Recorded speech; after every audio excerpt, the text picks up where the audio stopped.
Good morning, Rowledge. Happy Tuesday. It's my turn to do the assembly today. So I'm going to start the assembly how we normally do. I'm going to light our candle. Hopefully you can light your candle too, or if you're in year I, you can switch it on. So light our candle, and I'm going to say, peace be with you. Thank you. Okay, so today's assembly is all about, well, Miss Oliver asked me to find a Bible story that linked to the news. So I had a look at the news and it was a bit depressing, to be honest. There's a lot of doom and gloom, and there's a lot of about coronavirus, and there's a lot about the presidential race in America. And I started to think, oh gosh, I'm going to struggle with this to find a link to all the lovely Bible stories that we've got, because they're all, nice stories. And then I got to thinking, actually, with all the things that have been going on in the world just recently, there's also been lots of good happening, and lots of people have been doing kind things and good deeds. And there's a term for that. Sometimes you might hear it being spoken and they might say, oh, that person's a real good Samaritan. So the story of the Good Samaritan is actually a Bible story. It's a story that's told, I believe, in Luke. And I'm going to introduce you to the story, and I'm going to play a little video so you can see what the story is all about. And then we're going to have a think about whether or not we think we know any Good Samaritans. I'm sure you will be able to think of some. But first of all, let's watch this little video and you can find out about the story of the Good Samaritan. Jesus told a story about a Jewish man who lived in Jerusalem. One day, the man decided to visit his friends in Jericho. He set out on his journey, enjoying the beautiful sunshine. What a great day for a long walk. But on his journey, two robbers appeared from out of nowhere. Somebody help! The robbers took the man's stuff and beat him up. They left him laying beside the road, nearly dead. Soon, a priest came along on the road. This seemed like good news, since priests were known to be close to God and good helpers. Please, help me. But the priest saw the wounded man and he pretended he didn't. Instead, he crossed to the other side of the road and kept walking. Next, a man who worked in the temple walked by. This seemed like good news. If this guy worked in the temple, he must be close to God and willing to help. Please, help me. But the temple assistant pretended not to see the man dying beside the road. He crossed to the other side of the road and kept walking. Next, a Samaritan came along.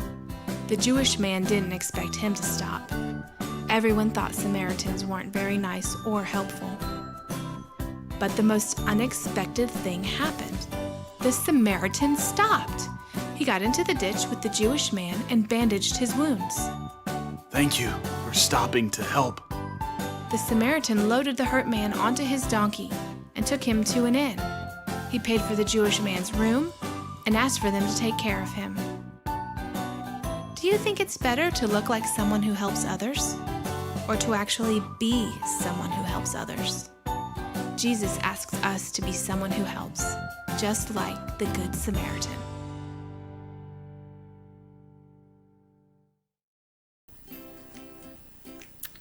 Okay, so that was the story of the Good Samaritan.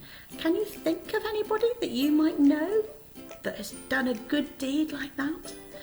Are you the type of person that would walk away like the priest did, and just ignore somebody who might need your help? And think, oh no, somebody else can do that. Somebody else can help them.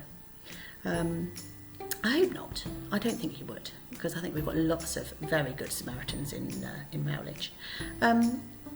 Pause me for a little while and have a think about whether or not you know of any good Samaritans in your neighbourhood, or whether or not you know of any good Samaritans in your family. I think you'll probably surprise yourself that you probably do know quite a few good Samaritans, because across, especially recently, we've had a lot of people in the news who have been doing really kind things. For example, Captain Tom, he raised all that money for the NHS, didn't he? And then when people were in lockdown and they're in isolation, maybe you had some neighbours bringing you food to the doorstep. I'm sure you'll be able to think of some. So I'm going to get you to pause me now and have a little think about whether or not you know any good Samaritans. Okay, did you find some? I hope you did, and I'm sure you did.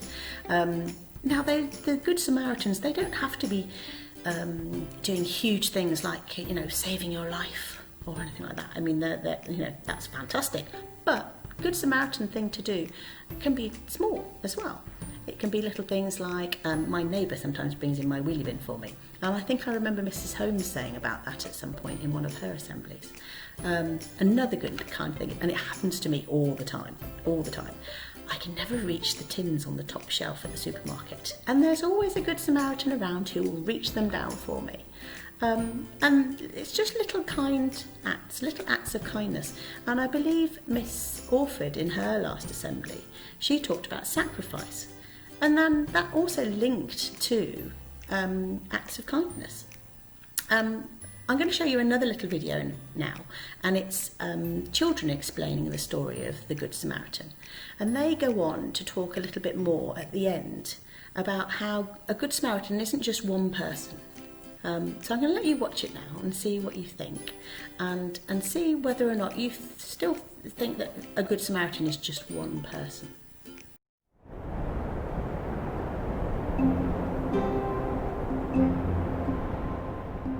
So, there's these two groups of people, and they didn't like each other, the Samaritans and another group.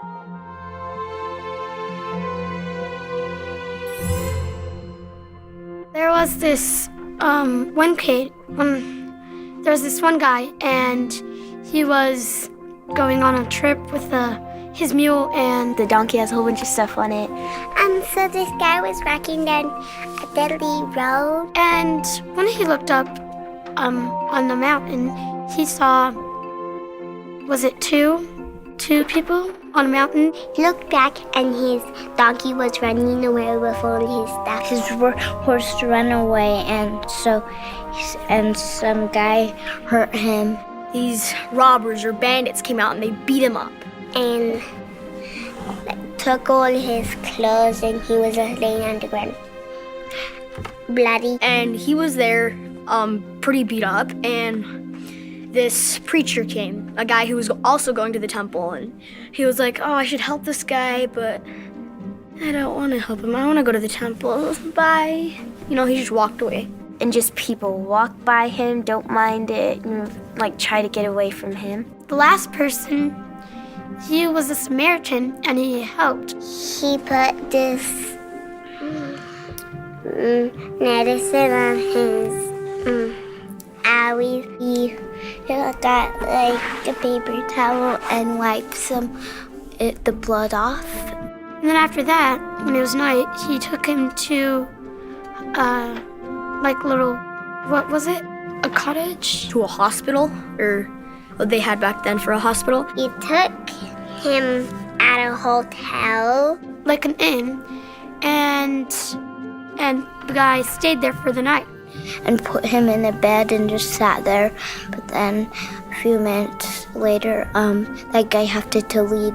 Then he pays someone to take care of him, like that guy, and then the other guy just leaves. And said, take care of this guy, I'm gonna pay for his doing. And he made sure that the guy had everything he needed to be able to heal up and be safe. He went away, and then the donkey was safe. When I think of neighbors are the people that I live right next to on my street. And our neighbors are like people in our neighborhood and that we know, people in our church. I usually think of the people that live around me, but in a way, everybody's your neighbor. People you meet on the street, everybody. He didn't really mean neighbors, he meant everybody, even everybody you don't know. Everybody in the whole entire world. It doesn't matter if they're another color or if they talk a different language. We should just help the people that need help or that are suffering from something. Care for people and not ignore them. Love anyone, not just like the people who you know of, like random people who need help. So that we could just be just like the Good Samaritan.